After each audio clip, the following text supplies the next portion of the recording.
ಕಾಳಿ ಕನ್ನಡ ವಾಹಿನಿ, ಸತ್ಯ ನಿಮ್ಮ ಮುಂದೆ. ಇಂದಿನ ಮುಖ್ಯಾಂಶಗಳು. ಸೋಮಾನಿ ವೃತ್ತದಲ್ಲಿ ಸಂಗೊಳ್ಳಿ ರಾಯಣ್ಣನ ಭಾವಚಿತ್ರಕ್ಕೆ ನಮನ. ಹಿಂದಿ ಭಾಷೆಯಲ್ಲಿ ಲೈಬಾ ಪರ್ವೀನ್ ಇಬ್ರಾಹಿಂನ ಭಾಷಣ. ನಗರದ ಸಾರ್ವಜನಿಕ ಆಸ್ಪತ್ರೆಗೆ ಡಯಾಲಿಸಿಸ್ ಯಂತ್ರ ಕೊಡುಗೆ. ವಾರ್ತೆಗಳ ವಿವರ. ಸೋಮಾನಿ ವೃತ್ತದಲ್ಲಿ ಸಂಗೊಳ್ಳಿ ರಾಯಣ್ಣನ ಭಾವಚಿತ್ರಕ್ಕೆ ನಮನ. ಆಗಸ್ಟ್ 15ರಂದು ಆರ್.ವಿ. ದೇಶಪಾಂಡೆಯವರು ನಗರದ ಸೋಮಾನಿ ವೃತ್ತದಲ್ಲಿ ಸಂಗೊಳ್ಳಿ ರಾಯಣ್ಣನ ಭಾವಚಿತ್ರಕ್ಕೆ ಪೂಜೆ ಸಲ್ಲಿಸಿ ಸ್ವಾತಂತ್ರ್ಯದ ಕಿಚ್ಚು ಹೊತ್ತಿಸಿ ದೇಶದ ಸ್ವಾತಂತ್ರ್ಯದ ಕಹಳೆ ಮೊಳಗಿಸಿ ಎಲ್ಲರಿಗೂ ಸ್ವಾಭಿಮಾನ ಕಿಡಿಯಾಗಿ ಸಂಗೊಳ್ಳಿ ರಾಯಣ್ಣನ ವ್ಯಕ್ತಿತ್ವ ಸ್ಮರಣೀಯ ಎಂದರು. ಸೋಮಾನಿ ವೃತ್ತದಲ್ಲಿ ಸಂಗೊಳ್ಳಿ ರಾಯಣ್ಣನ ಮೂರ್ತಿ ಪ್ರತಿಷ್ಠಾಪನಾ ಸಮಿತಿಯ ವತಿಯಿಂದ ಏರ್ಪಡಿಸಿದ್ದ ರಾಯಣ್ಣನ ಭಾವಚಿತ್ರಕ್ಕೆ ಪೂಜೆ ಸಲ್ಲಿಸಿ ನಗರದಲ್ಲಿ ರಾಯಣ್ಣನ ಪ್ರತಿಮೆ ಸ್ಥಾಪನೆಗೆ ಒತ್ತಾಯ ಕೇಳಿಬರುತ್ತಿದೆ. ಇದಕ್ಕೆ ಸಂಬಂಧಿಸಿದಂತೆ ಸೂಕ್ತ ಜಾಗವನ್ನು ಹುಡುಕುವಂತೆ ಅಧಿಕಾರಿಗಳಿಗೆ ಸೂಚನೆ ನೀಡುತ್ತೇನೆ ಎಂದು ಭಾಷೆ ನೀಡಿದರು. ಈ ಸಂದರ್ಭದಲ್ಲಿ ಸಂಗೊಳ್ಳಿ ರಾಯಣ್ಣನ ಮೂರ್ತಿ ಪ್ರತಿಷ್ಠಾಪನಾ ಸಮಿತಿಯ ಸುದರ್ಶನ್ ಆರ್ಸಿ, ರವಿ ಅಸುಂಡಿ, ಪ್ರವೀಣ್ ಕೊಠಾರಿ, ಆರ್.ವಿ. ಗೆಡಪ್ಪನವರ್, ಕರವೇ ತಾಲೂಕು ಘಟಕದ ಅಧ್ಯಕ್ಷ ಸಾದಿಕ್ ಮುಲ್ಲಾ ಉಪಸ್ಥಿತರಿದ್ದರು. ಇವತ್ತಿನ ದಿವಸ ಸಾಹೇಬರಲ್ಲಿ ವಿನಂತಿ ಮಾಡಿಸಿಕೊಂಡಾಗ ಸಾಹೇಬರು ನಮ್ಮ ಪೂಜೆ ಮಾಡಲಿಕ್ಕೆ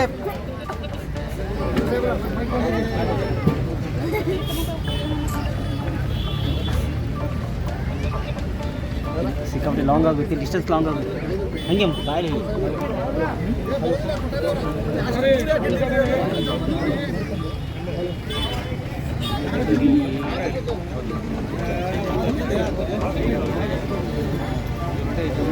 ಫೋಟೋ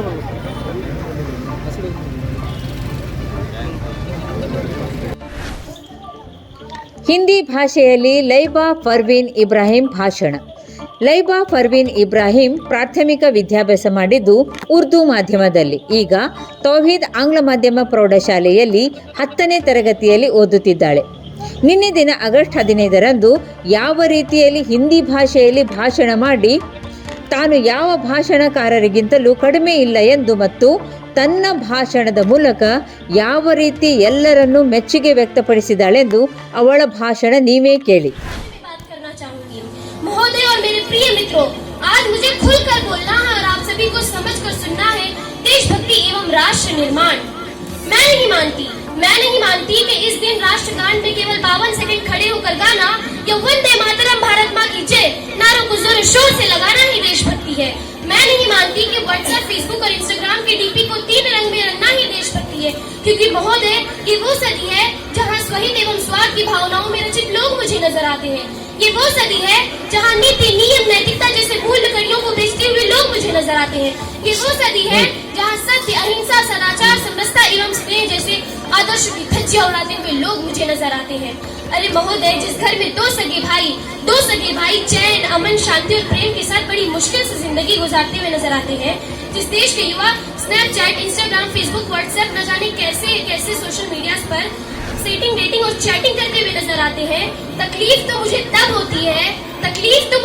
होती है जब इस देश का नौजवान कानों में हेडफोन लगाए बाइक पे 100 से 80 के स्पीड में जिस धरती को वो रौंदते हुए जाता है, वो ये भूल जाता है कि जिस धरती को वो रौंदते हुए जा रहा है उसका एक इंच हासिल करने के लिए मेरे पूर्वजों ने खून की नदियां बहा दी. तकलीफ तो मुझे तब होती है जब इस देश का नौजवान जिसके कंधों पे है जिम्मेदारी राष्ट्र निर्माण और समाज की आशाओं में, आज वो मुझे शराब और पबजी की नज़र में डूबा हुआ नजर आता है. महोदय, इन विपरीत परिस्थिति में देशभक्ति एवं राष्ट्र निर्माण बहुत बड़ी चुनौती बन चुकी है. परंतु अगर मैं वर्तमान समय में देशभक्ति कहूँ तो किसे कहूँ? तो महोदय, देशभक्ति अपने समाज, अपने परिवार के समर्पण का भाव है देशभक्ति, और हर उस देशद्रोही के जीवन में आ रहा तूफान है देशभक्ति, ताकि हर एक देशद्रोही समझ सके अगर तू परिंदा है तो ये आसमान तेरा है, अगर तू दरिंदा है तो ये शमशान तेरा है. अगर तू परिंदा है तो ये आसमान तेरा है, अगर तू दरिंदा है तो ये शमशान तेरा है. भाईचारगी से रहना है तो रह इस जमीन पर, वरना ये कब्र भी तेरी और ये कब्रिस्तान भी तेरा है, और ये कब्रिस्तान भी तेरा है. ऐ मौन इंदिरा में सोने वाले लोगों, अपने वक्त में जाग जाओ, कहीं तुम्हारी ये नींद हमारे राष्ट्र निर्माण को न ले डूबे. ऐ जात के नाम पे लड़ने वाले लोगों, अभी वक्त है जाग जाओ, कहीं तुम्हारी ये जातिवादी युद्ध हमारे राष्ट्र निर्माण को न ले डूबे।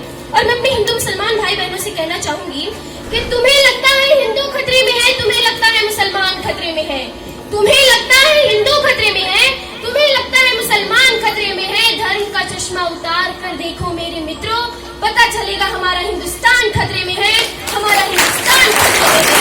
अरे क्या हिंदू, क्या मुस्लिम, क्या सिख, क्या ईसाई, हमारे भारत देश ने धर्म के नाम पे अंधविश्वास चलाया है। और मैं आप सभी से पूछना चाहूंगी, हमारी संस्कृति, हमारी सभ्यता को दुनिया ने शीश नवाया है, हमारी संस्कृति, हमारी सभ्यता को दुनिया ने शीश नवाया है, तो क्यों हमने आस्था के नाम पे अंधविश्वास जलाया है?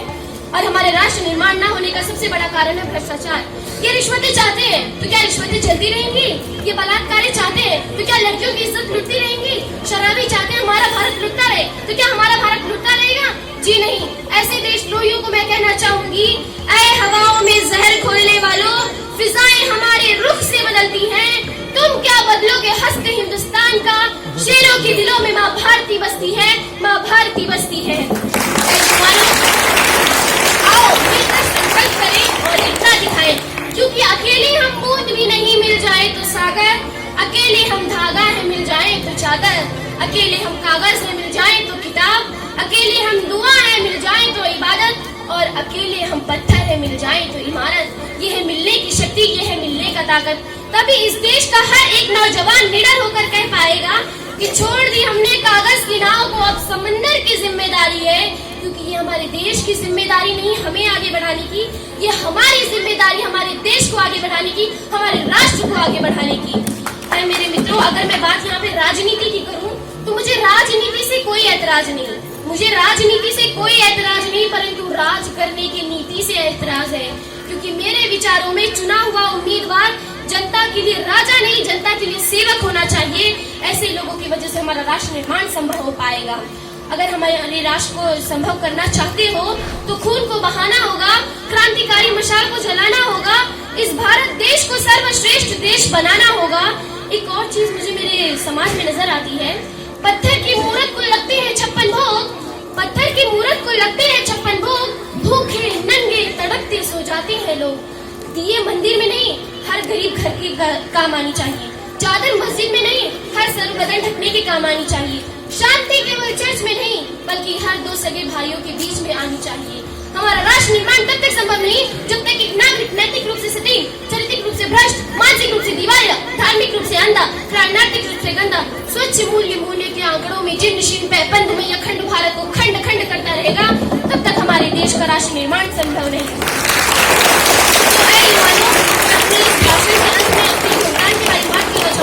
अगर हमें अपने भारत को सर्वश्रेष्ठ देश बनाना है तो क्यों ना वृद्धा आश्रम और अनाथ आश्रम को जोड़ने की पहल की जाए, जिससे अनाथों को उनके माँ बाप का प्यार और बूढ़ों को उनका भोला बिसरा परिवार मिल जाएगा। क्यों ना ऐसी पहल की जाए। मेरे मित्रों, यहाँ हिंदू पैदा होते हैं, मुसलमान भी पैदा होते हैं, यहाँ हिंदू पैदा होते हैं, मुसलमान भी पैदा होते हैं, पर बदकिस्मती से अब इंसान नहीं पैदा होते। और मेरे विचारों में ना हिंदू की जरूरत है, ना मुसलमान की जरूरत है। राष्ट्र निर्माण के लिए केवल एक अच्छे इंसान की जरूरत है, केवल एक अच्छे इंसान की जरूरत है।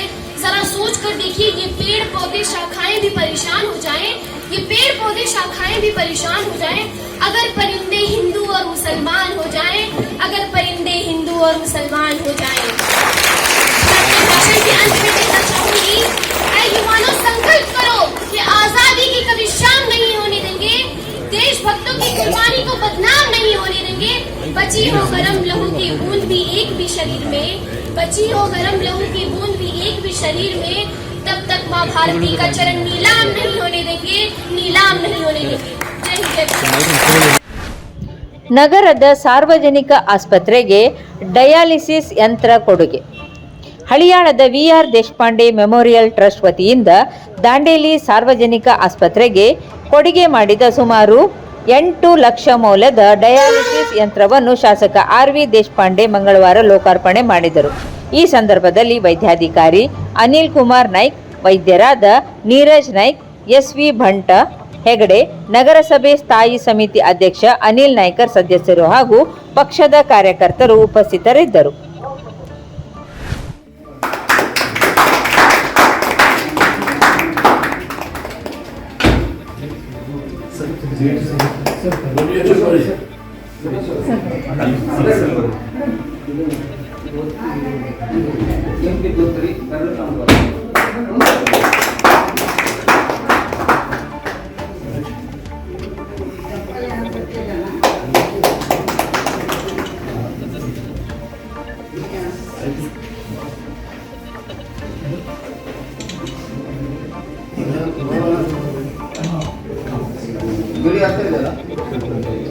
डॉक्टर कीर्ति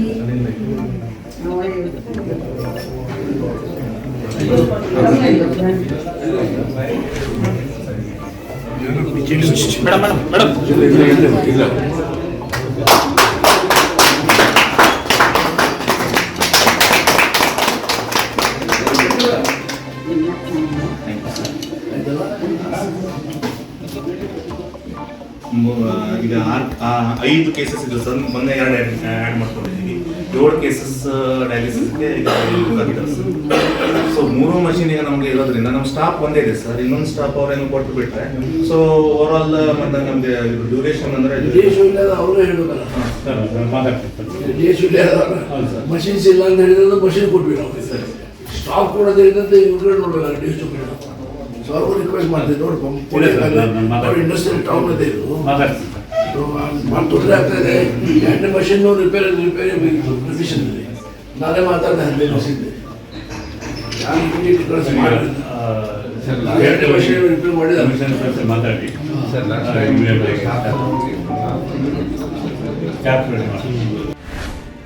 ಇಂದು ಡಯಾಲಿಸಿಸ್ ಯೂನಿಟ್ಗೆ ಒಂದು ಹೊಸ ಮಷೀನ್ ಅನ್ನು ಕೊಟ್ಟಿದ್ದಕ್ಕೆ ಧನ್ಯವಾದಗಳು ಸರ್.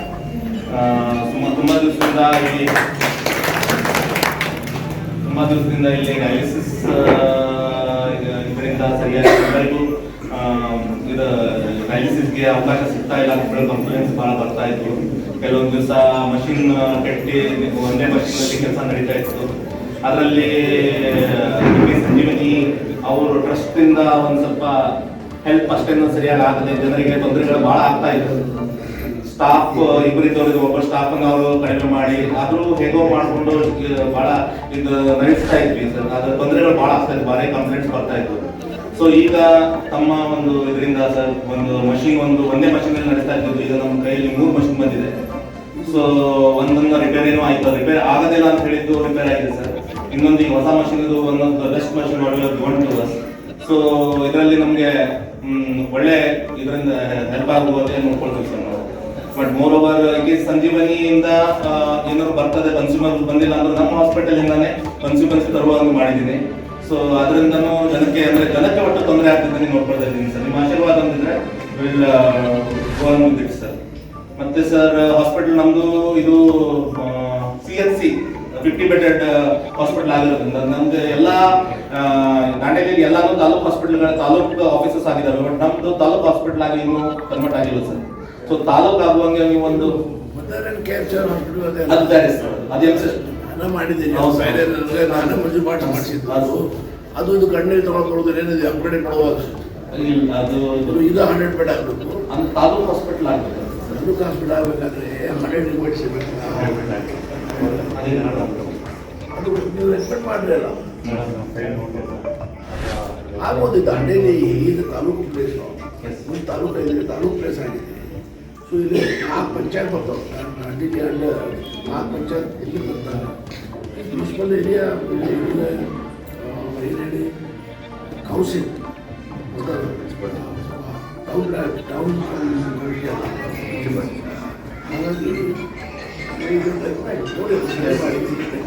ಮತ್ತೆ ಪೇಷಂಟ್ಸ್ ರೋಗಿಗಳಿಗಾಗಲಿ ನಮ್ಮ ಹೇಳಿದಲ್ಲ ಮಾತಾಡ್ತಿದ್ದ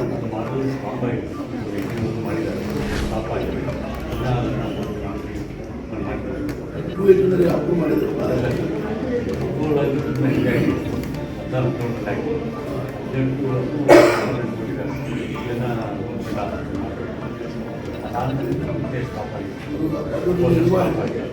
ರಿವೈವ್ ಮಾಡಿ ನೀವು ಕಳಿಸಿ ಕಾಪಿ ಅದು ಕಳಿಸ್ತಾರೆ.